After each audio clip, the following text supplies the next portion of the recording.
Hey guys, if you want our help in setting up a personalized meal plan or a personalized training program, or both, we can actually do that online for you on our platform and get that done through website, Robin. Yep. So jump on www.lntonline.co.nz, sign up. We'll have the questionnaire, fill that out. We'll take care of the rest. Awesome. Are you trying to make this a challenge? Holy hecka. Well, that's the thing. We never had that, right? At 7, what were we doing? Climbing trees. Yeah. It's concerning. It's concerning, but fun at the same time. Yeah. Well, they got access to everything, right? You just don't know. It's the good, the bad, the ugly all together. Yep. Depends what you get. Yeah. All right. Good to go? Good to go. Yeah, bro. Good All to right. go, mate. Welcome to the LNT Podcast. It's a lifestyle, and today we've got a guest.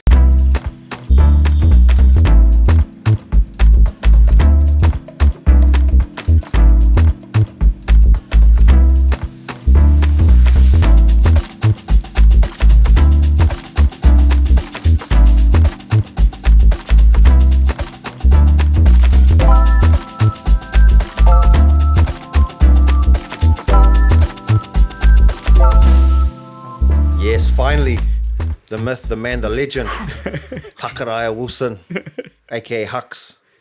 Wait, do you have a fight name? Nah, I don't. I actually put a post up a Alright. year and a half ago trying to get one, and fuck, there was some stupid recommendations. They crack up. Okay, so we've got Yeah. the man, Hux Skux Deluxe. Wilson, there you go. So, prestigious career already in MMA and Jiu-jitsu. So you've had multiple fights in New Zealand and around the world, which is pretty cool. So International Mixed Martial Arts Federation, Oceania title, Sport Jiu-Jitsu International Federation Championships, Pan-Pacific Championships, and multiple times NZ and Australian National Champion. What else have you won? Nah, that's the major ones. Plus a bunch of regional tournaments here in the States and stuff. But those are the main ones. Awesome.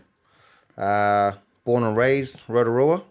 Yep, and come up to Auckland to pursue MMA career with Oliver MMA. Yep.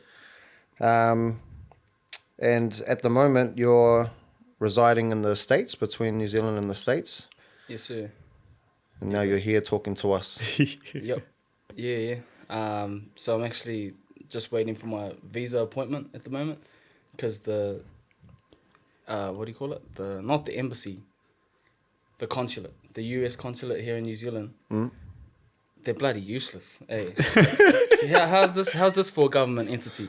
They're short-staffed, Yeah. and they only see people on Tuesdays and Thursdays. 2 days a week. Yeah. Okay. So my visa got approved like mid last year. So I thought when I got back, I'd just go in for the interview, they'd stamp my passport, and I was good to go with my visa. Yeah. So we jumped through all the hoops, which we thought was the hard part, and then they go, okay, cool, we'll see you June 1st. This was in like January. And I was like, why is it taking so long?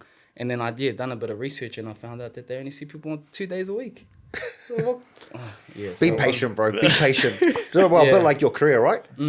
You think about you've reached this pinnacle of success, and you continue to grow and develop as an athlete. So how did this start for you? How did you get involved in jiu-jitsu and MMA?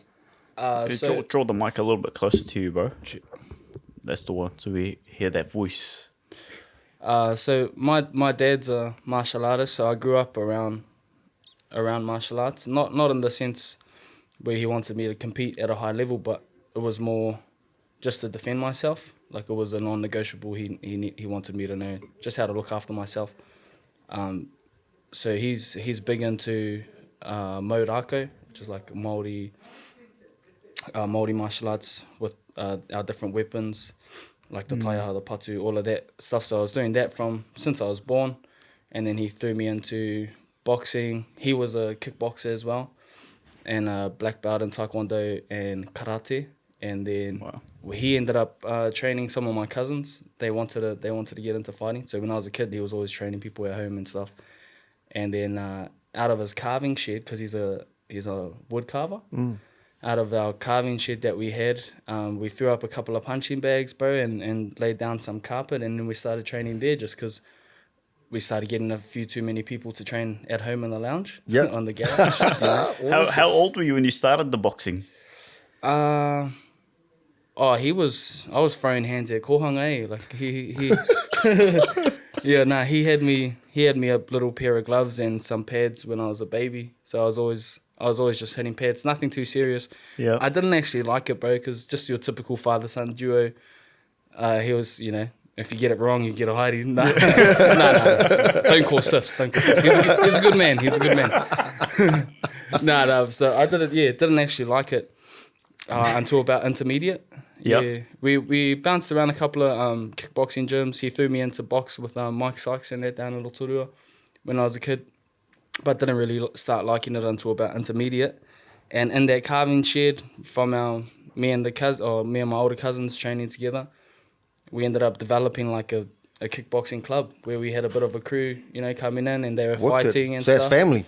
Yeah, it was wow. all whānau, and then it was all just friends of friends. We didn't have no official page or anything like that. It was just kind of word of mouth. We were all just training in the carving shed, bro, and it was like, this thing was old school, like rugged as, but it was mean. It had like a mean homely vibe. And then there was one jiu-jitsu gym in the whole of Rotorua, and there were 2 blue belts running the club, and they were training in a basement, bro. This is like old school, 10 years ago. And their basement was, their mats were 5x5, and they had about 20 people in there, and some big boys too. So they were obviously struggling for space. They couldn't even like shoot a double leg and pick someone up because their head would hit the roof because they were in like the basement of a house. So anyway, my older cousin, who was training under my dad, was doing jiu-jitsu there. And then he goes to them, oh, fuck, we have a space if you guys want to use it on our off nights. So we were doing Muay Thai Monday, Wednesday, Friday. This is the carving shed? Yeah. Did you offer the space at the carving shed? My cousin asked my dad. My dad said, yeah. And then he goes to his boys, oh, boys, we can use the space Tuesday, Thursday, Saturday. So we went from like carpet, and we were like even grappling on the carpet back then, but we didn't know what we were doing. Yeah. And then so they come in and they brought all their mats, bro. So they brought their mats, and then next thing you know, we got a full like big space of mats, like big space of mats, punching bags. Then we got a ring in there. Like it just developed. Started to grow. Yeah, Man. so naturally, And it was cool for my dad because once he got a bit busy with work, he kind of wasn't training martial arts as much, So this kind of like reignited the fire Sparked for him. the love again. And then it was his son and all his nephews and stuff. So it was just like a mean vibe, eh? And Yeah, it yeah. just come through like that, bro. And that's how we got into it. Have any of your cousins also pursued? Yeah, I got like down at Rotorua, I got heaps of cousins down there training their asses off. That's what we do when I go down there. That's cool, man. Do you still keep in touch with the 2 blue belts? Are they still around? They asked, I think one is still training. Yeah.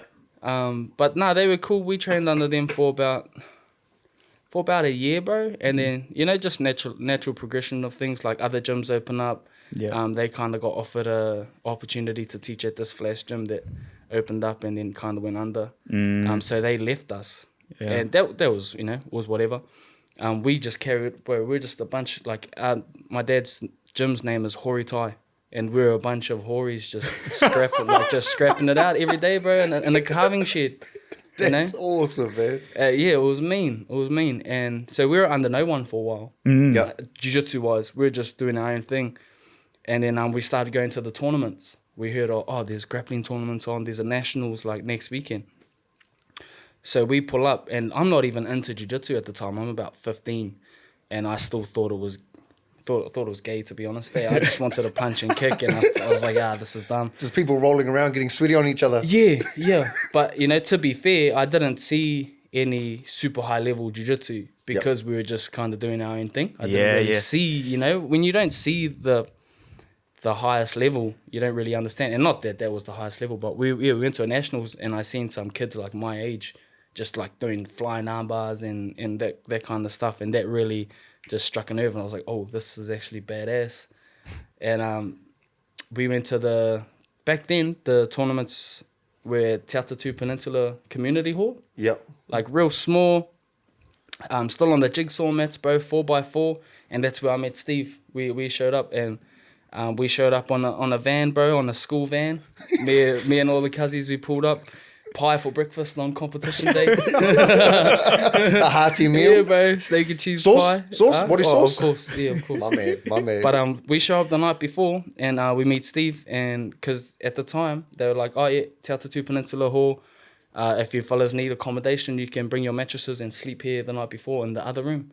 So we pulled up and we slept there the night before, and that's what the first few comps were like. That it was like super grassroots, and I remember pulling up the night before the tournament, and it was dark, and I was the one that went and knocked on the door, and I would have been about 15 at the time, and I just seen this like ogre, like a silhouette of a fucking gorilla, bro, just coming to the door, and I was, started getting a little bit nervous, and he opened the door, hey, Buzz, and it was Steve, bro, and I met him, he was like, yeah, all good, boys, fuck, get your mattresses, make yourself at home and stuff, and that's where we met him the first time, but, bro, it's just crazy, and I hear a lot of criticism these days get thrown around on the internet about NZ Grappler and the national tournaments and, this should be better and that should be better. But I've seen the progress of NZ Jiu-Jitsu firsthand, just from what Steve and his whānau have done for the sport in New Zealand. Going from the Te Atatū Peninsula Hall,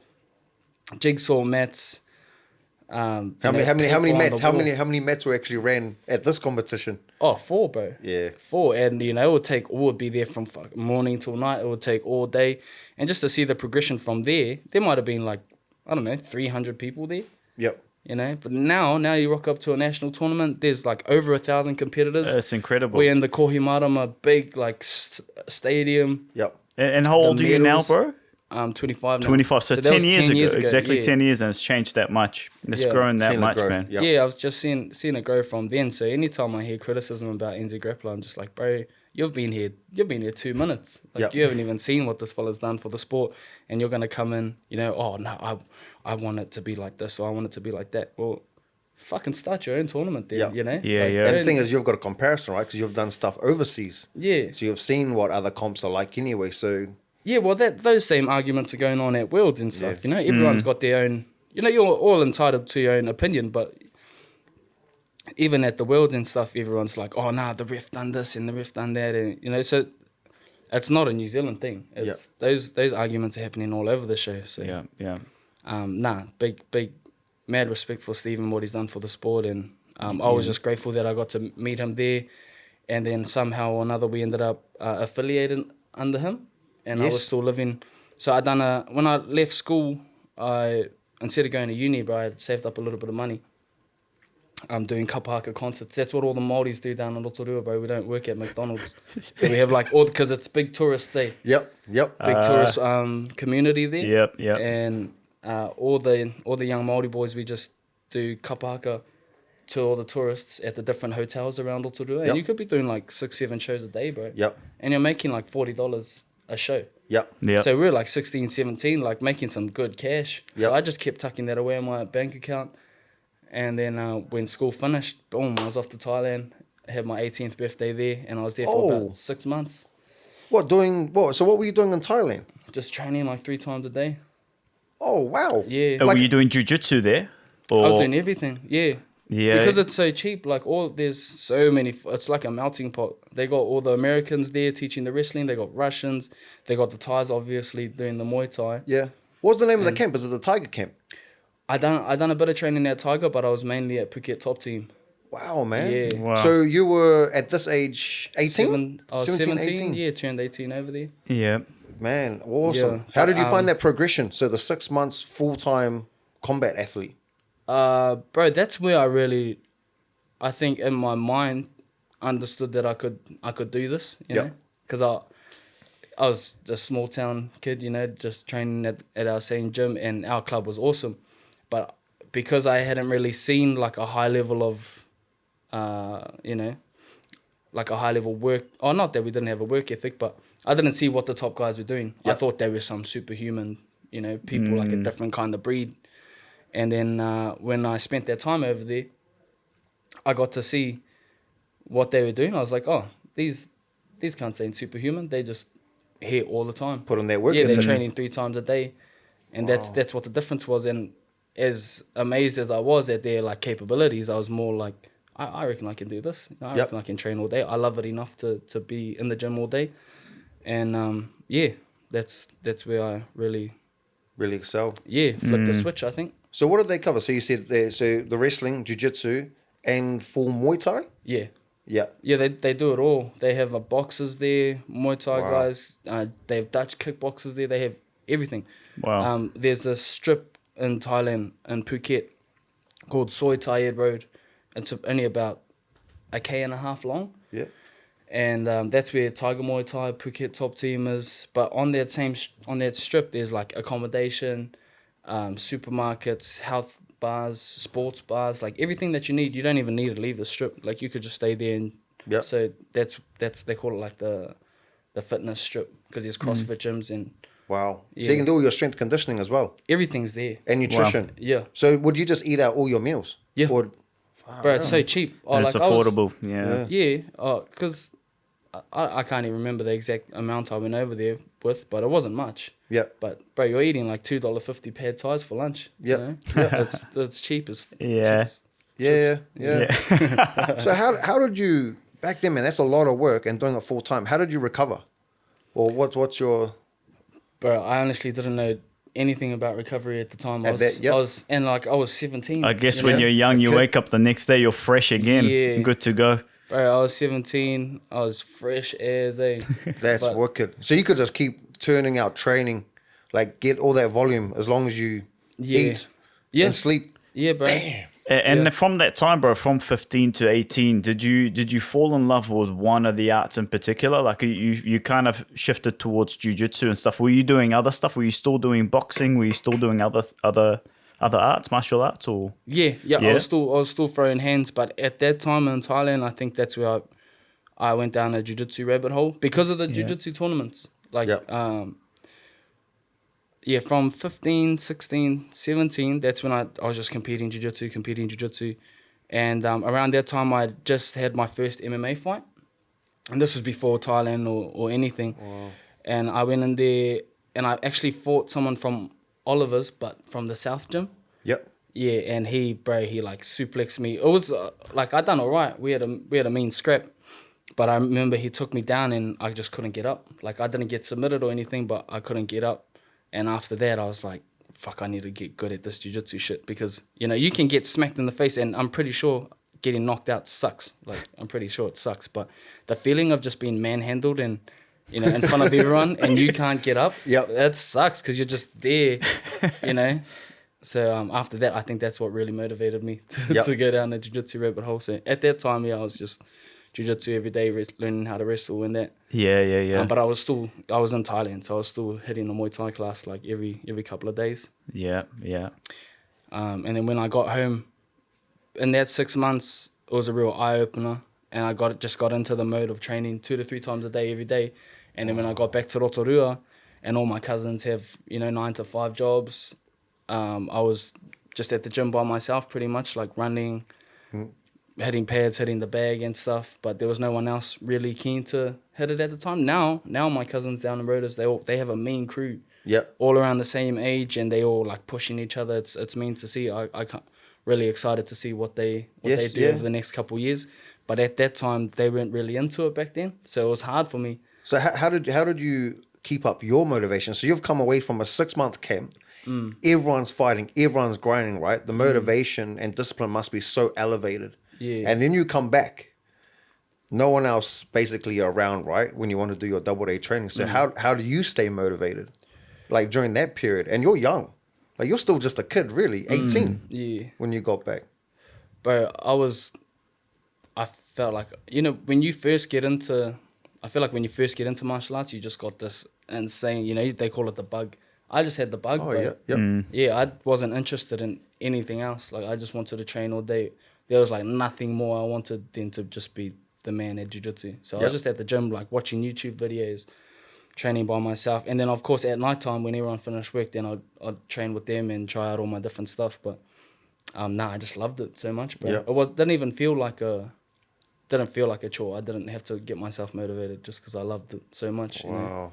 That's a passion. Was there anyone at that time that you looked up to? Anyone in jiu-jitsu or martial arts in particular, whether it was amongst your group or someone great globally? Yeah, actually funny that at our gym, bro, we had one of my cousins, he was a bit older than me. His name was Trevor Hoodiwai, and he's actually passed now, bro. Oh man. Yeah, so just before I left to Thailand, he passed, and that was Wow. bro, it was hard for us because even before he passed, he was like the golden child at the gym. Like he was my dad's pet. He was just like he was the man at league. He had went to Aussie for league or rugby, and he was just like an insane athlete. But it wasn't just his physical; it was like his mental, bro. He just had this like fifth gear that, you know, he just got stuck into it. Whatever he done, and I feel like he never doubted himself, which was, it was mean for me to be around because I was real young at the time, like 14, 15, and just seeing the way that he approached everything, like super positive, never, you know, everything, just that I will kind of mentality. So when he passed, that was real hard for me, but he was quite a bit older than me, so he was always kind of just speaking stuff into existence for me. Like, no, you can do it, bro, you know, because I'd always had quite a bit of doubt back then. And we'd always talk about, when we're in the UFC, we'll do this and we'll do that. So when he passed, I guess that was always just there. Like, nah, bro, you know, I'd go up and visit him and stuff, and I'd be like, bro, I'll hold up my end of the deal kind of buzz, you know. I looked up to him majorly, more than. It seems like he laid a mental foundation for you. You know, being such a young kid. How important is it to have someone like that, right? Just to give you those small pillars and small gems, bit by bit. I think we all need having a mentor almost. Even though it may not be direct, but I think those words, particularly being that strong and that influence, it seeps havoc into your your subconscious. So because me and you, we've had discussions about like personal development.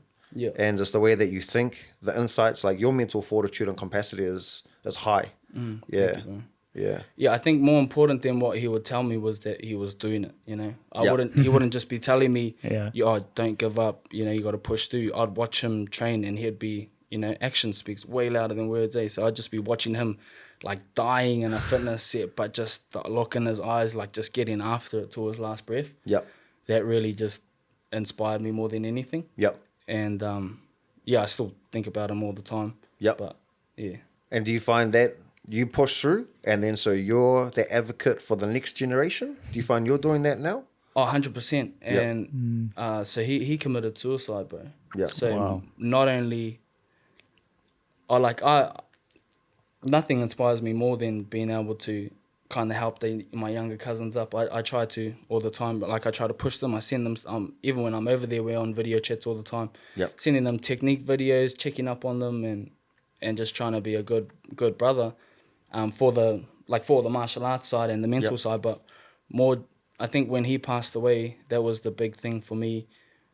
A big thing for me, was just always checking up on the bros. You know, just because we have this, you know, everyone knows we've got this stigma in New Zealand where everyone's kind of afraid to speak out. But when he'd done that, it just took me by like a huge surprise, because he was that, you know, I was just telling you guys, he was just strong mentally. Never showed weakness. Optimistic, always positive. Like, I'd be like, oh fuck, I might lose, and he'd be like, no, you're not, you're gonna win. You know, like everything was just, he would never even speak like a word of negativity. Because he was all about, you know, law of attraction kind of vibes. And so when he done that, bro, I was just taken back, because I was like, bro, out of all the people I thought that would be, you know, in a negative spot like that, he would be the last, because he never spoke anything like that. We'd be going to tournaments and stuff, and he would have his earphones in with like an MP3 player, just playing like Tony Robbins, Eric Thomas, like just non-stop, speeches, just non-stop into his psyche, just positive, no negative thoughts, all of that stuff. He's the one that got me into Tony Robbins and that back then when I was like 14. So when that happened, I was taken away, but I was just like, holy shit. Like anything on the outside, that can all be a facade, you know, like any one of us can be super happy and got a smile on our face, but we could be dying inside.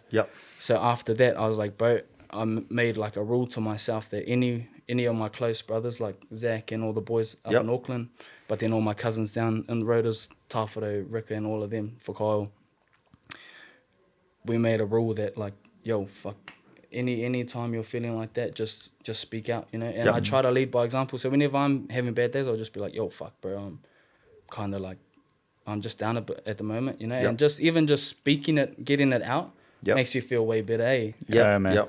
So I'm really proud of the way that me and the boys can do that without even without any whakamau or shame these days. You know.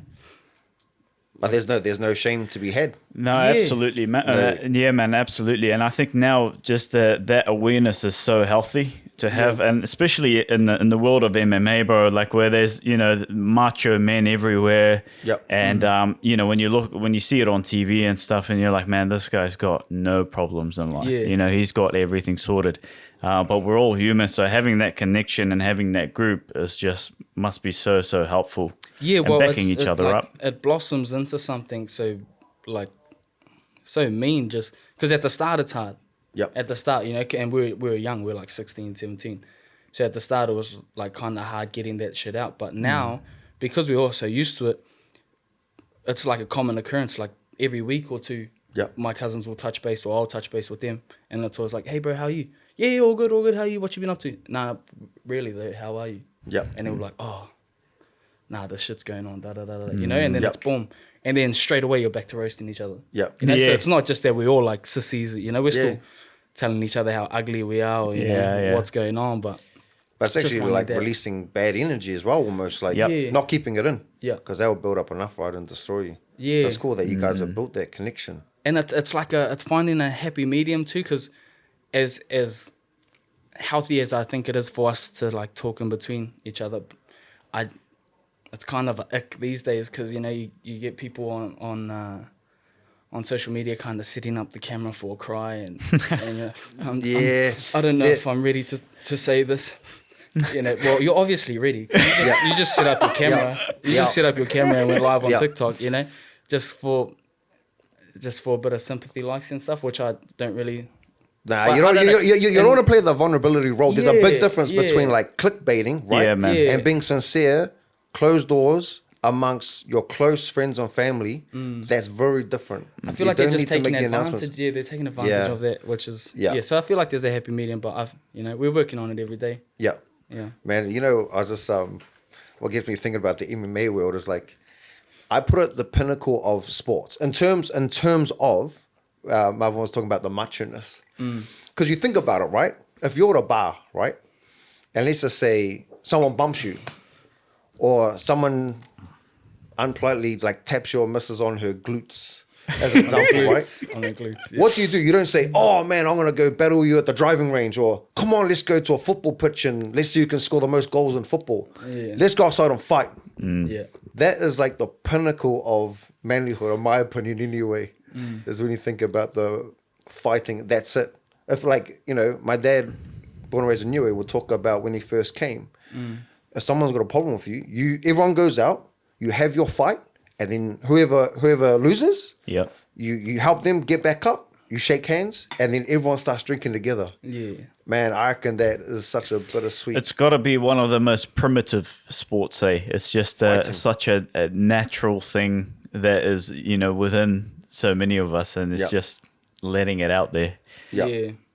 And it is so primal. And I think that's why it's so important for especially our young poly men, our young Maori men, to find a safe space where they can let that out. You know, so they're not gang bashing randoms on the street. Because it's in us. It's in us. So if they can get in the gym and let that out on the bag, or let that out on the pads, or spar with their bros in a safe space with all the gear on and stuff. Feel like the stats of, you know, king hitters and all of that bullshit that goes on in town will go down too. You know, because it's it is so primal. Well, I've never met a fighter that has, well, I'll say someone that's well trained and respects ill martial arts ever cause trouble outside of their training center, gym, dojo, whatever you want to call it. I haven't met one. Which is interesting, because I think with martial arts and Hakaraia, I'm sure you'll agree, bro. It teaches you so many different life lessons outside of the actual sport itself. Yeah. Things to do with discipline and everything with that. So I think once you're in a gym like that, like you said, you've got your own group. You've got like almost a camaraderie or a brotherhood. Yeah, sense of belonging, right? Yeah, man. So you build up so many different traits, I guess, with your discipline, with leadership and everything else you've talked about so far. And you're just letting it out. You know, like I feel all the fighters that I've met, like all the top level fighters I've met, everyone seems to be so chill. You know, there are your like fighters that come from really, really bad upbringings, or they have ADHD or something. But the majority, you meet them and they're just so chill. Yeah. But it's because they've just done like 3 or 4 sessions. That they don't even have the energy to, spark shit There's nothing pent up. Yeah. They've let it out. And nothing to prove, right? Exactly, yeah. Nothing to prove. And then just, I got that demon out of me this morning. Yeah. You know? Yeah. Do you find it a humbling game? Like 100%. what I mean by that is like, okay, so let's just say me and you have a jiu-jitsu fight, right? Okay, so you'll own me, but then you could go against like someone like Steve that would own you. Do you find it always keeps like a sort of yin and yang balance for you? Like level-headed? Yep, yeah, 100%. It's humbling. Yeah, it's humbling, bro, for sure. Yeah. And you know, one day you can walk in and you're the hammer, and then the next day you walk in and you're just getting smashed, bro. You know? You're just getting smashed. So it's just a mean mental challenge. Yep. Like I reckon it's 100% mental way. Like obviously it's physical. Yep. But Well, what do you mean by mental? Like what does that mean for you? Or what does the mental game represent for you?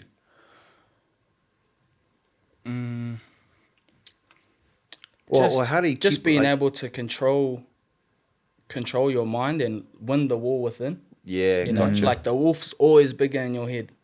The wolf's always bigger in your head, bro. You know, you wake up and you're nervous about something, and then you get there, and once you're actually into it, and you're doing instead of thinking, all those doubts, everything's gone. You know, it's the same thing about I like that, man. The That's wolf's always interesting. bigger in your head. it is. And I think a lot of our whānau that suffer with like anxiety and all of that stuff, that's the big thing that gets them, because if they could actually get to doing the thing that they so scared about, they might realize that Yeah. they're powerful beyond measure, like Yep. way more powerful than they think they are, you know. Yeah. And that's a huge thing, especially with Maori and polys these days. We're always underselling ourselves, Yep. you know.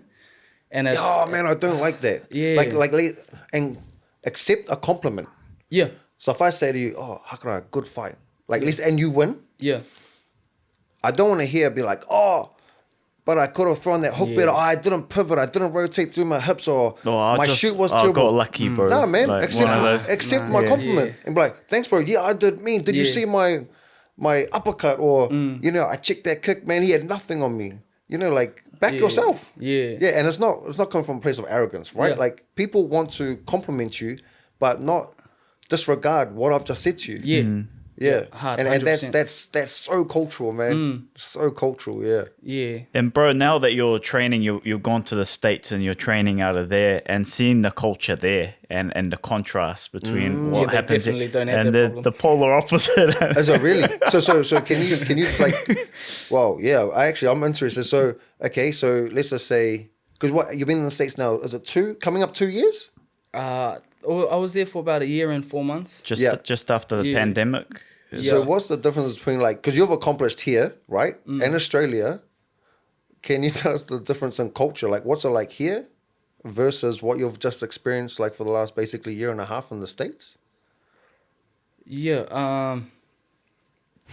How can I say this without stepping on anyone's toes? Yeah. Be crafty. Be crafty. There's pros and cons to both. Yep. Yeah. The pros about the New Zealand fight scene is that everyone's just super. We don't talk about ourselves like that, and when I say that, back yourself and don't never dumb yourself down.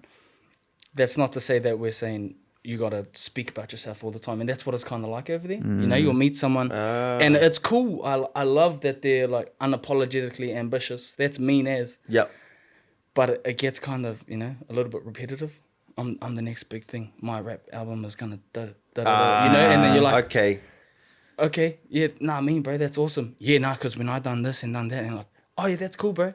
Yeah, because and I'm going to do this, and you're going to hear about me. Watch this space, you know? Like, it just gets, you know, a little bit like that. Throwing down your throat almost. Yeah, whereas like back here, you know, the bro will be like, oh, did you see him? You know, and then all the boys will be like, shut up, cunt, you know? Yeah. And that's, bro, that was honestly the biggest thing over there was, don't get me wrong, a lot of the bros over there are super cool, and you can banter with them. Yep. But like the majority of people over there, they take things very like literally. Or they take things so literally. Yeah. So like, you know, you're an ugly cunt. They're like, oh, what? Did you just call me the C word? You know, like so that was real hard over there, and it's like that in the sense. So I miss like the laxness of Kiwis and just how you can banter with them. Yeah. But I appreciate over there how you can just be super ambitious and no one's trying to shoot you down. Yeah. They celebrate their champions. You know, like in New Zealand, like Izzy and them. The tall puppy syndrome they talked about. Yeah. You know, like they're doing so mean. I just don't see how someone can look at that and not just get inspired. You know, why can't you that's it. Yeah. Yeah. Draw off it, right? Yeah. Draw off other people's draw off other exactly. people's successes. Yeah. And generate your own. Yeah. Yeah. So those would be like the pros and cons in a censored version. But that would be where, you know how you just spoke about before, your camaraderie against the crew. You guys can talk about, like, you know, if you're feeling down, you can talk about it, right? Are you finding amongst your that close group as well that you can talk about your aspirations, your ambitions, and they're elevating you? Or are they mocking your ass and be like, nah? At home? Yeah. Nah. Yeah, but I got... So they'll elevate yours, right? Yeah. So that comes back to your environment, your surroundings. Yeah. So think about who you're associated with. Exactly. Yeah, exactly. Like the culture of a place, there's always going to be people that stray away from, you know, that. Yeah. Like even though New Zealand can be like that. Yeah. There's still going to be people that back you hard. You know? And I'm super lucky that I do have like a solid circle of my cousins or my whānau that do back me hard. Yep. So I'm grateful for that hard. Yeah. Oh, good. Yep. That's awesome, bro. That's awesome. Moving on towards more the fitness and the preparation and what you do physically, bro. Over the years, I know when you start young, everything's all smooth. You recover so quick and you just go with the flow. As you got some good coaches behind you and everything, bro, as you grow up and progressed in your career, how has your training sort of changed or been more focused, more specific towards your craft? How's that transition? Yeah, for the recovery aspect? Or recovery or just training in general. How do you prepare for a particular fight and things like that? It's changed a lot as I've progressed through the years.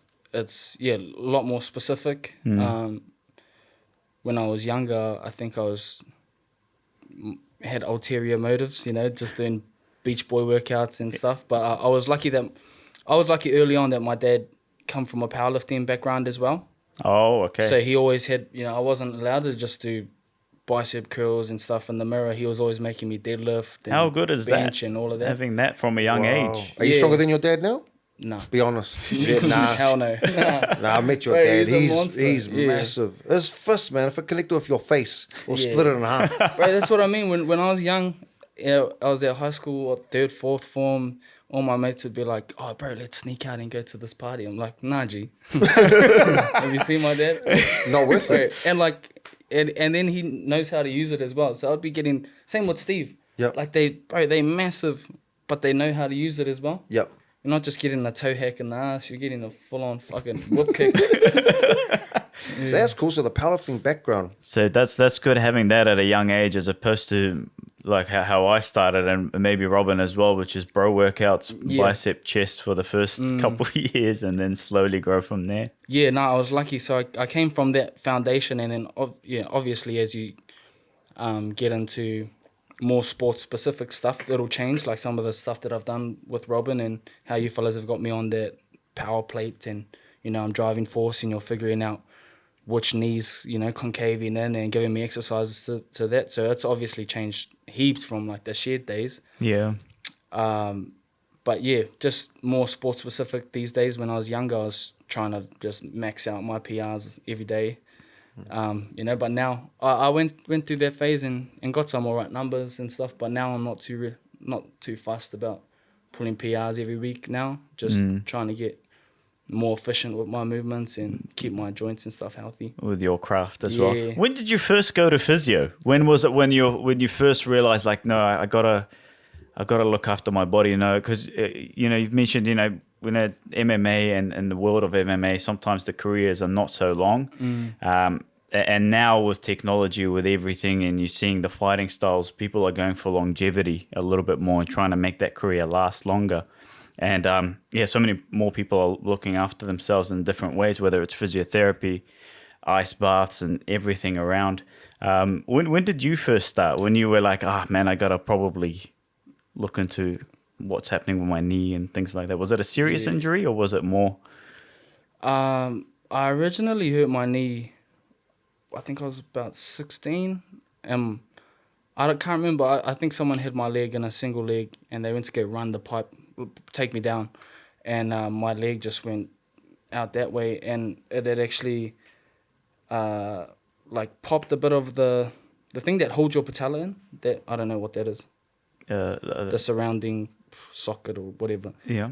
Chipped a bit of the bone off the side, and then that just sat behind my patella for years until Robin sent me in to see. I remember. What's our surgeon, the bro that used to do the All Blacks, the one you sent me to? Jeremy? That's Stuart Walsh. Stuart Walsh. Until he sent me to Stuart Walsh, and he took that chunk out. It was in there for years.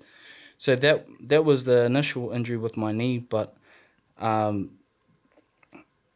Te Ao Māori, we have a lot of healing remedies and rongoa, and I was lucky enough that one of my aunties, Jolie Davis, she was like a tohunga when it comes to miri and romi, like all kind of, Māori healing.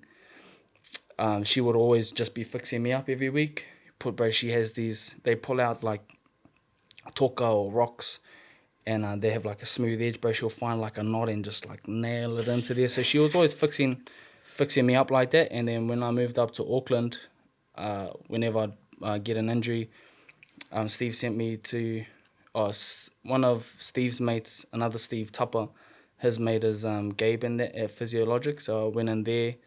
I was going in there for a few years. And then Chrissy is really good mates. My coach's wife, Chrissy, is really good mates with Bud. They're mates since you fellas were young, eh? Yeah. High school.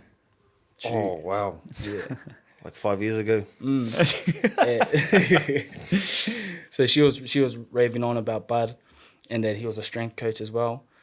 So she sent me, recommended me in, and then, it was me, bro. And I've been seeing you fellas ever since. Yeah, how good. Yeah. And, Hey, what do they do in America? Do they have different like strategies in terms of optimal recovery as opposed to what we do here in New Zealand? Like, because I've seen like let's just say what's the chambers called? A cryotherapy chamber. Yeah, cryotherapy chamber. Is there much differences to what we do here versus what they offer in America? Is technology more advanced, or different machines you see, even their or methods? Yeah. Well, I honestly dropped the ball over there on that whole front. Like I wasn't seeing a physio or anything over there. Just didn't really have the contacts when I was there, so I didn't really get to see any of the physio side. But I was actually sponsored from a cryotherapy place. Shout out to Chillin' Out in San Diego. That I was going in there once a week, and what was the stuff they had in there? They had the cryotherapy, had the sauna. But then they had this, they had the beamer. Have you heard of the beamer? So is that the laser therapy? Yeah. You wrap this. Oh, they had the red light stuff as well. Yep. But then they had this beamer machine that you'd wrap around your leg or whatever was sore, and it sent like, shocks into your, I don't know.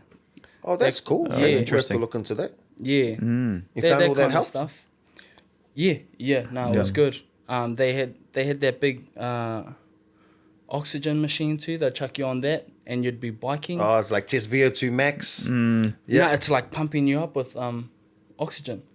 Oh, wow. Yeah, I can't remember. Oh, so you're inhaling oxygen as you're doing your workout. Yeah, like they had this big bag set up. I'll show you a video later, but they had this big bag set up, and you're just inhaling that, and you're biking for about 20 minutes. And something about when you're getting the oxygen, you have to be like have your heart rate at a certain level so you can really optimize. Yeah. So it gets it onto the blood. tissues. Yeah. So they had that stuff, but when I go to Florida, I think at American Top Team they probably got all of that stuff carrying on. So I'll let you know when I get there. So that's your next part of your journey now. Yeah. So my bro JJ Wilson's just finalized the fight, and he's fighting some super tall dude. So he just messaged me the other day, and he was like, "Bro, I need you here as soon as you can." Why is that if he's fighting a super tall dude? Because he's around my build. Straight over my head. Super tall, dark, handsome. Massive Rako. I'm busy. I know a guy. No, that's cool, man. Yeah. He's going to shout my flight over too. Yeah. So even better. Shot JJ. Yeah, too much, brother. So, I'm shooting over there in the next month. Yep. And I'll go check out Florida. I've never been there before, so it's going to be exciting. That's awesome. And talking about preparation, bro, and then in terms of nutrition and the food you eat, does that change throughout the year if you're prepping for a fight? Obviously, you got to make weight. Is there someone in charge of that looks after you in terms of the nutrition aspect, or do you run it on your own, or how does it work? Yeah, so I was lucky when I was living here. So I done me and my bro Kyle Murtagh, we done a PT course. Yep. Yeah, so I what did I get? Level 4 or something? Yeah, I can't even remember, bro. I was not really that interested, but my bro Kyle was like super book smart when it comes to all of that stuff. So we finished our thing, and I was like, I'm done. Fuck, I hate studying that shit, you know. I just wanna train, but he's super into that stuff. So after that, he got into some nutrition papers, and he actually got qualified with the weight cutting stuff under this company in the States. So long story short, he's clued up when it comes to all of the weight cutting, when it comes to the dehydration process, rehydrating yourself, and the cut. So, and I was living with him. We were both living at Steve's when I was still in New Zealand. Yep. So he was just helping me with my weight cut. He'll be like, take this, do this. You're on this amount of carbs now. Yeah. And so he helped me with that when I was living here. And then when I was over in the States, my managers at Iridium Sports Agency, they have a guy that they work with. His name's Tyler Minton. American dude. Yeah, he used to fight as well, but he's super clued up. He works with heaps of the boys that are in the UFC, and I was lucky enough to get a hand from him on my last cut, and that was mean too. And just to kind of compare the different strategies, and I told him, it was cool because he sent me like a list, and it was kind of like building blocks. Like when I was here, bro, it was like chicken and rice every day. Broccoli, it was just the same old. So specific, shit. It's given to you like a full-on meal plan. You stick to it. Yeah. And over there, he sent me just like a big list of food that varied from like, if you feel like rice today, you can have this amount. If you want to have an English muffin, you can have 2 of those with eggs. Make sure you take this egg. Real specific stuff, but just like a lot of different options. So you can mix and match whatever you feel like on the day. Yeah. So you can make your own plan. Yeah. Off that list. Yeah. Okay. Yeah, bro, it was mean. And then even just the dehydration process, I lost 5 kilo on the day in my last weight cut. And, bro, it just come off like that. How? It just come off like that. So on the last week of your fight, you drink X amount of liters of water. Yep. Like, I think maybe 9 to 10. Was that what you maxed out at? Like, was it your highest amount that you consumed that week? I've done 12. I've done 12 a day before. Yep. But the cool thing about having I was in contact with Tyler Minton every day, and I'd just be letting him know my weight every week. Yeah. I weigh myself every Sunday or something. I'd send it through, and then he'd just adjust the program every week going into it. And then same thing on fight week, I'd send them my weight every day, and then he'll be like, okay, cool, drink this amount of water today, have this amount of chicken, this amount of blah, blah, blah on the week. And then, drop your sodium today, sweet, no more fiber from today onwards. And he pretty much just would tell me all of this stuff, but without me even knowing, he was taking out certain parts of my diet that would be holding on to the water. Yep. While I was drinking all of that water. So when it come to weigh-in day, I went for a little jog, hit some pads with the sweatsuit on, and then like wrapped up in the towels, then went bath, towels. So you get the heat up in the bath, and then when you jump out, they wrap you up like a mummy in the towels, and then you just keep sweating. Yeah, and because I've already taken out all the fiber and salts from my diet, the water's just like, and the water load on top of that, the water's just going out. So it only took me about an hour and a half to lose that 5 kilo. Maybe. Wow. Yeah. Incredible. Oh, actually, no. So I tell a lie. I ran for about 40 minutes, just like real slow. Yep. Probably about 2.5 hours. Yeah. Incredible. That's a lot. So does that, first of all, is that common to drop that much in the professional league? That'll be my first question. And secondary to that, there must be some hindrance on performance with that excess amount of cut and water? Because I know you get 24 hours, right? So you get 36 now. Yeah. So okay. When I was here, like over there, they weigh you in the morning. Over here, they weigh you in at night. So you'll weigh in Friday night, 6 p.m., and then you'll fight Saturday night. So you get maybe like 24 hours. But over there, you weigh in Friday morning. So you get all day Friday to rehydrate, and then, all day Saturday. And then some. Okay. Yeah. So you walk into the cage, you still feeling strong, powerful? Yeah. And I'm about 88 kilos from 77 the night before. Yeah. Wow, so you've gone up pretty much 11 kilos in a day with water weight and rehydrating and getting the nutrition back up. And just pumping meals. But they give you... That's incredible. The weight cut is important, but then what you do as soon as you make the weight, how you put it all back on is... Their strategy? Yeah. That's cool. That's huge, bro, because my first pro fight... Because I should have done I should have cut weight to 77, my amateur. It would make sense to okay, it's your last amateur fight, do a test run and cut to 77 before your pro one. I was fighting at 84 my whole amateur career, I guess.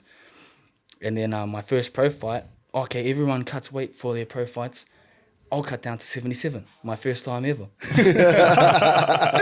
Bro, so I cut to 77 my first time ever, and I didn't have Tyler Minton on board at the time. Yep. So I make the weight all good. Yep. But then when I put it back on, I'm eating the wrong foods. Bro, I get constipated. Yeah. I didn't shit from my weight cut till a day after my fight. Because oh my Lord. You're bone dry. When you step on the scale to make 77, or when I was on the scale 77, there's nothing in you. Yeah. No water. You're dehydrated as fuck. So what you put in first, you gotta sip the water. Sip the water. Then you're sipping Pedialytes. Pedialytes is what they give to babies when they're severely dehydrated. Yeah. Wow. Bubblegum flavor? Yeah. Bubblegum flavor, whatever. But that's what you crave the most when you've just cut the weight. You don't even want food at the time. You just want a sip of water. You're it's a Sahara Desert in your mouth. Yeah.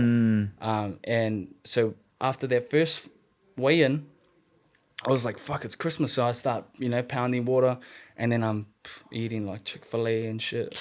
I went straight to takeaways and smashed that. Oh no. But and then fast forward to my second pro fight, after that weigh-in, having Tyler Minton on board, he gave me a protocol afterwards, and it was sip this.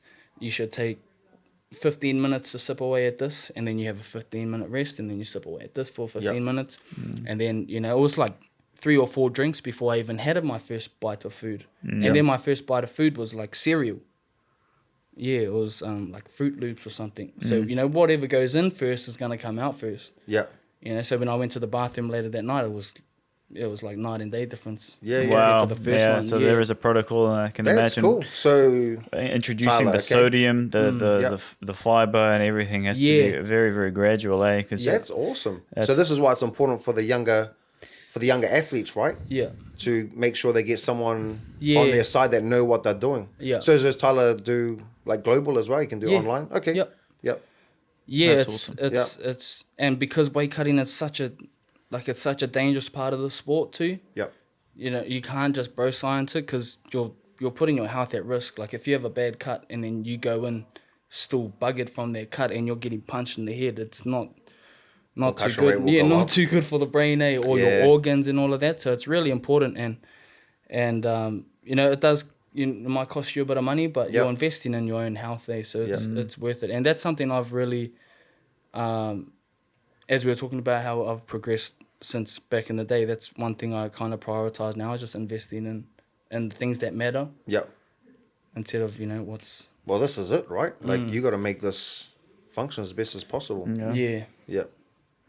Speaking of physical, bro, moving on to the mental, I know we covered quite a bit of it at the beginning, but is there any particular techniques or things you like to do to prepare mentally for a fight, whether it's the 24 hours before?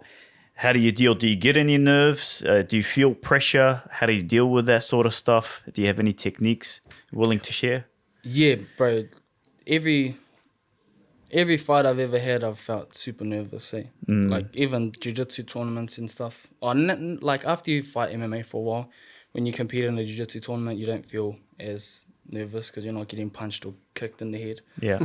But but yeah, when I fight MMA, I still get hella nervous. I know there's some people that just, I don't know, either they might be lying, but for me, I've always, you know, because it's my health on the line and it's something that's really important to me. Like I really hate losing. Yep. Like I'll do anything to win. So obviously there's going to be a bit of pressure there and I do put it on myself. But one thing I'm getting better at nowadays is just kind of relaxing with it a little bit. Yep. You know, instead of just constantly thinking about this could happen or that could happen. Just trying to put myself like into the moment, you know, like, yeah, sweet, I'm nervous about the fight, but that's in like 2 hours or that's in like 2 weeks. Right now I'm here speaking to you guys and that's all I can control. Just being present. Yeah. Otherwise I'm just going down, you know, rabbit holes and, you know, you kind of like have a wake up moment where you're like, oh shit, like this is all that matters right now. Yep. I can deal with that later. Yep. I'm going to be just like I am here now. I'm going to be here now in the moment then, and then I'll deal with it then.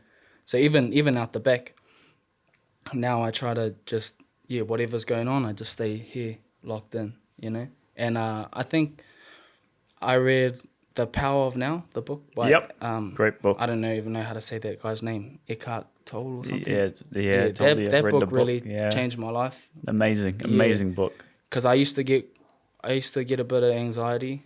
Not super bad, but I couldn't like go into a room or anything, but I'd get super anxious about certain situations, and that really helped me a lot. And then I'm a super fan, Like I'm just watching podcasts and interviews all the time, and I feel like I can just take a little bit from each person's kete, like technique wise, but then just I'll just listen to I'll watch how they carry themselves, but listen to how they talk about certain situations, and I'll be like, okay, cool. Like that little piece I got there from in the moment was actually from Corey Sandhagen. Corey Sandhagen jumped on the Joe Rogan podcast, and he talks heaps about like expectations and nerves and how he carries himself. And I just always try and be super open-minded, and I just see people that I want to be like, or like certain traits of theirs that I admire, and I just try and pick up from that. Yeah. But just kind of always staying attentive and trying to learn from anyone that I can. Really. Yeah. Well, that's cool, man. That's cool. Do you use music much? Do you listen to music beforehand or? Oh yeah. Yeah. Hard. Just old school like gangster rap. Yeah. Just to kind of get you into that vibe, and it's just finding that happy medium where you're about to go and have a scrap, so you're getting into that kind of into that mindset, bringing that dog out, but not just having the control at the same time. Yep. Yeah, and that's a skill in its own. That can make or break a fight. You know, I've gone into fights way too passive, and then I've gone into fights way too angry and just popped my cherry in the first round. Then you're spending the next 4 rounds just exhausted because you went too hard. So still kind of getting a hold of that. But yeah, living and learning, along the way. Yep, that's it. Experience. Yeah. That's cool, man. Does your being Maori and everything, bro? Does your Maori ancestry or being a Maori descendant kind of guide you to preparing for a fight? Do you use that, or does it help you thinking back, or bringing that towards you and helping you out towards a fight? Or Yeah, 100%. Yeah? Yeah, 100%. And this is something I talk about quite regularly. But yeah, more than an athlete, like I'm proud to be, like a young athlete trying to, strive for greatness or whatever. But more than that, I'm just proud to be a young Maori just getting after it, like after back in my granddad's and grandma's, my koroe and kuia's generation, where we're like whipped to speak our own language, and then and my parents' generation kind of just coming back now to us. Now I feel like we're thriving. Like our generation is we're on the come up. This is the comeback, and we're just here to rub it in everyone's faces. They try to take everything away from us, But for the fighting aspect, like we're like it's in our blood, eh? Like back in the day, fighting over land, all the wars that happened, even to when like Captain Cook and them came over, like they went over to other countries and just took everything from them. But when they came over here, we were just entrenched in like trench warfare and just the way our mindset about it. So they had to bring out the pen and paper and colonize us that way with a treaty that they didn't, fucking respect. But just all of that stuff, like knowing that that's who I come from, I take huge pride in that, and that helps me when I fight, because when I go out to fight, I'm in a cage, but there's a ref, there's rules. I know, I could die, but it's not as likely as when my tupuna were going out to fight. Like they were going out like, bro, I might not come back, and that feeling, I don't know if the feeling that I feel when I walk out to fight is that exact feeling, but I feel like it's the closest thing that I'm going to get. And that's something that's really important to me. So when I'm feeling that feeling, it's huge to me. It feels like it connects me to them. Yep.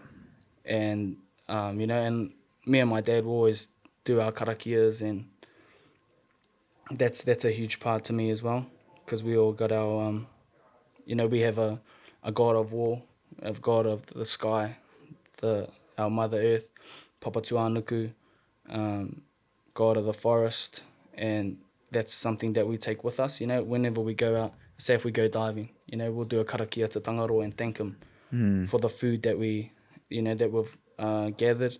Same thing if we go into the bush. Not that I've gone out to the bush in ages and hunted, because I've been all over the place, but if we, when we go out and hunt, if we kill a pig or a deer, we thank Tāne Mahuta for our kai, we do our karakia.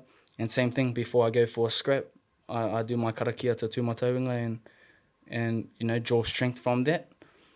And I feel like that's a very Māori way to go about things. And we're living in 2023. We're living in a Pākehā world, but I just try my best to go about it in a Māori way and to try and keep our traditions alive. And, to be Māori is not just, we're not just warriors, we're orators, we're entertainers, we're cheeky.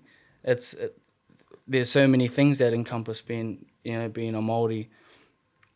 But I feel like this is my lane, and I'm just trying to use MMA as a vehicle I love MMA. Like I said before, there's nothing that I love more than the martial arts, the art form. But if I can because MMA is in right now, if I can use MMA to get myself on a platform where I can tell our stories about our people, because, bro, I just feel like our culture's the biggest flex, eh? Like, I've been around the world and stuff, and I feel like there's no other people that entertain, look after, just our manaakitanga. Everything about Te Ao Māori is just like my biggest flex. So if I can use MMA as a vehicle to tell our stories and really let the world know who we are and how we roll, then that's way more important to me than, being rich and famous. Yeah, that's beautiful, man. Yeah. That's cool. I like that. In terms of in terms of the MMA career, where do you see yourself like thinking about goals, aspirations in the future? I know you're heading over to Florida soon. Where do you see yourself in the next few years? In the next few years, just fighting my heart out, bro. Wherever it is, like I'll end up in the UFC one day. Like I believe that in my heart, but I feel like I'm at the stage where I can't be. Earlier on in my career, I'll be like, oh no, I'm gonna nitpick this and that, and I'm gonna be. But you can't control. You know, I can't control that. Like I know end goal, I want to be in the UFC. Climbing the ranks and that, but the path to get there, like I might go to Bellator, I might go to 1FC, or I might end up here. I'm not gonna try and stray away from that because I want to be a UFC fighter. Like I'm gonna take whatever path I can get. I just want to get in there, make some money, and provide for my family, and just make it for all the people that have supported me along the way. You know, Steve, my dad, all my family that have backed me financially, emotionally, spiritually. Just make it worth it, eh? Make it worth their while. Amazing, bro. That's cool. I think that's inspirational on how driven you are to accomplish like your goal. And what you just said now, I think that's a good reason why.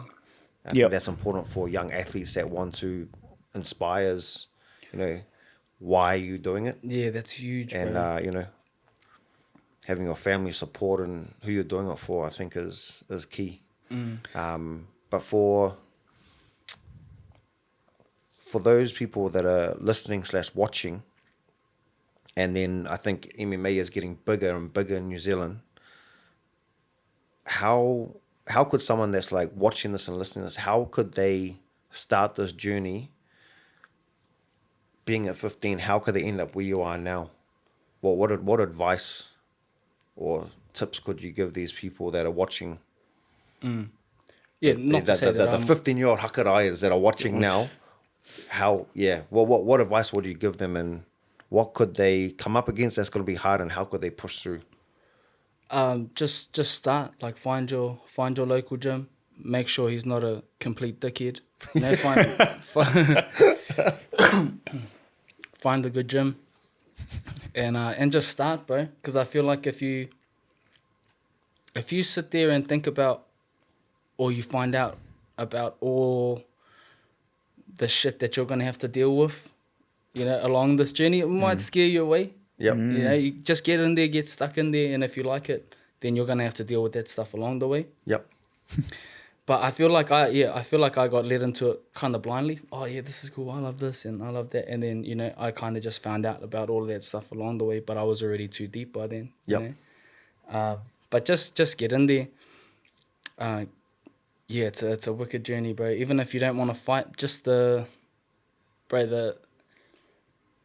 can't put a price on just knowing that you can defend yourself and your family if shit hits the fan. Yeah. You know, especially in the way that the world's heading, there's heaps of idiots out there running around doing silly things. So to be able to defend yourself and your family is, yeah. Quiet confidence. Yeah. Yeah. And it's just as you know, you would have started jiu-jitsu not knowing how hooked you're going to get, because it's just, bro, it's so fun. It's addictive. Yeah, it's addictive. It's challenging. It's hard, man. It's such a hard sport. And that's why we value it so much. Yeah. Because you can't just walk in there and submit someone straight away. You're going to walk in there, you might get subbed from a 13-year-old. Oh. You might get subbed from a woman.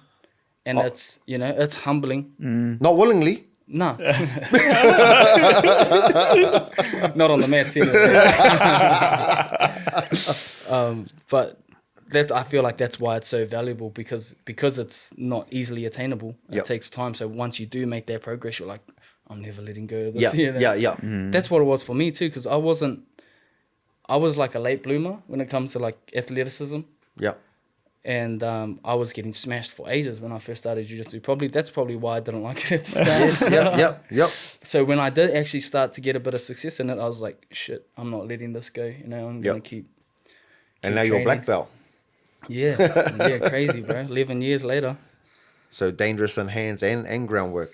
That's cool, man. So just start. That's the message to the people out there. Just get started. Get amongst. Just start, and not even for MMA. If you're a rugby player or if you're studying to be a lawyer or whatever it is, just be unapologetically ambitious. Yep. And unapologetically proud of who you are and where you come from. Yeah. I think when I was a kid, I don't know, maybe it's because social media and stuff now, and that wasn't around back then. But I hardly ever seen people just, saying it with their fucking chest that, bro, I'm fucking proud to be a Maori. All of that stuff. Yep. I don't feel like that was around when we were younger. But yeah, even if you're not connected to that, take the first step. Take the first step if you can. Ask your nan or ask your parents where you come from. Oh, where's my maunga? Where's my marae? And reconnect with that. And I bet you'll go back to your whenua, to your land where you come from, and you'll feel, you'll just feel that, and that's where you draw your strength from. Yep. I think we got disconnected, and I think we're just in the process now of reconnecting to who we are, and not necessarily learning, but just like unlearning. Yep. All of this. Yeah, but that's a whole nother conversation. That's a whole nother conversation right there. That's for us when we go to Florida. Yeah, bro. Hard. Fuck. Hard. I'll be in Palm Beach, West Palm Beach. It's about 40 minutes up from Miami. Yep. Yeah. So if there's any woman out there with a bit of land, if you got a house, let me know. Last few questions? Yeah, last few, bro. Bro, Hux, talking about all the shit that you have to go through, you're mentioning to the youngsters coming up, don't think about that stuff. What's the biggest challenge you came throughout the career or coming up to becoming an MMA pro fighter? Bro, to be honest, like nothing physical. Like I had surgery on my knee. I've had my foot ripped off and stuff, but it's not really the physical pain. It's all just the emotional,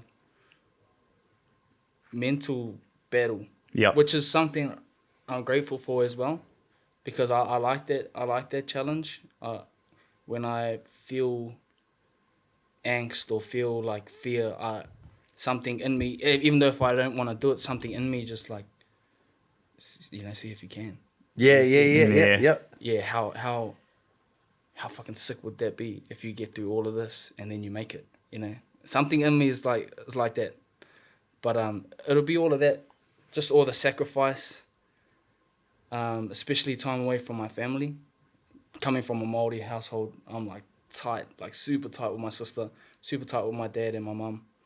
And I got like a million nieces, Yeah. A million nieces and nephew. So I'm super close with them, and it was even hard when I was living in Auckland, like leaving them and coming to Auckland and being up here, like if you're training for a fight, there's no break. You're up here for straight 8 weeks just training, or however long the camp is. And then so when I moved to America, it was even harder. Yeah. It was even harder being in a different country. Mm. So it's all of that stuff, sacrifice, missing birthdays, missing weddings, missing all of that stuff. I'm away from my nan. My nan's 88 now. Just those kind of sacrifices that you're gonna make. Yeah. That's the hardest part for me. Seeing coming back, and then your niece or nephew is like a whole different kid. And you feel like adults. Yeah. And you just What happened miss, to you? all of that. Yeah. Yeah. But as hard as that is, it's definitely had a couple of cries over there after getting off the phone with them, or they crying, or whatever it is. As hard as that stuff is, then again there's that voice where it's just like, fuck, if you make it through all of this, think about how you can help them. Well, they'll be there. On. Yeah. Yes, fly everyone over. Yeah. Yeah. if I can, it's not even about the money, like, but if I can be in a position where I can, help them later on down the track, that'll be like a huge full circle moment. Yep. And hopefully they don't resent me too much for not being around. Yeah. My nephew, bro, he's the cutest kid. How old's he? He's two and Wow. a half. Oh, Yeah. that's cute. But honestly, he's a little handsome bug, eh? Yeah. Like, bro, perfect teeth, Maori boy, but blue eyes. Stop it. Blonde hair, tan, like golden little baby, bro. Dangerous. Straight up, I took him for ice cream. Like, took him and his sisters for ice cream like a couple weeks ago when I was down there last. We're down there on the lakefront, down East Street. And there's Lady Jane's ice cream parlor, and then there's all the bars and restaurants and stuff right next door. And there's this auntie sitting there on the seat next door to us with her partner. Bro, and my little bro's got his ice cream there. He's walking over, like licking his... and then she's just like, oh, like, the guy is like trying to get her attention and stuff. Yeah. And she's just non-stop, flirting, or he's just non-stop flirting with her and got her attention the whole time we're there. But Dangerous. he's a cheeky little brother. Like uncle, eh? Yeah. Hey, like uncle, that's what I'm hearing. I wonder who's teaching him, that's all. Isn't obviously you've got a talented family, like winning people over. Do you play guitar and sing? Oh. No. No? No, I grew up doing kapaka, bro, like down Yeah. Yeah. Man of many talents outside of the cage, eh? Hey, Maoris, bro. Maoris, chuck us in a room, mate. We'll find something. No, but growing up in Rotorua, like I said, we were doing concerts and stuff. And, bro, we take... Like, I think a lot of people don't understand, like, the level of... There's levels to kapaka. Yep. And at our school, just to make it into the team, you had to get up, do a haka by yourself, or get up, introduce yourself, do a haka by yourself, and then sing a song, like full tilt by yourself, just to get into the team. And then once you got into the team, then you'd have to do the same thing in front of all the girls in there. Yeah, So just like, it was mean. It was hard at the time, but it was mean just to get that kind of confidence, just to get up and, Yep, yep. So. Yeah. And then, I'm well versed in garage parties as well. Well drilled. Yeah. Yeah, your singing gets plus 10 after a few whiskeys, eh? Yeah. Throw it up. Well, what's your other hobbies? You got any other hobbies that you get up to, like in your downtime? Fuck, not really, eh? That's it, I like even me. Other than using your nephew to pick up aunties. He wants to. But Yeah, he wanted the ice cream. yeah. Yeah. Nah, not really, eh? Not really. Like, before I got hard out deep into MMA, I loved kapaka. Like, Yeah.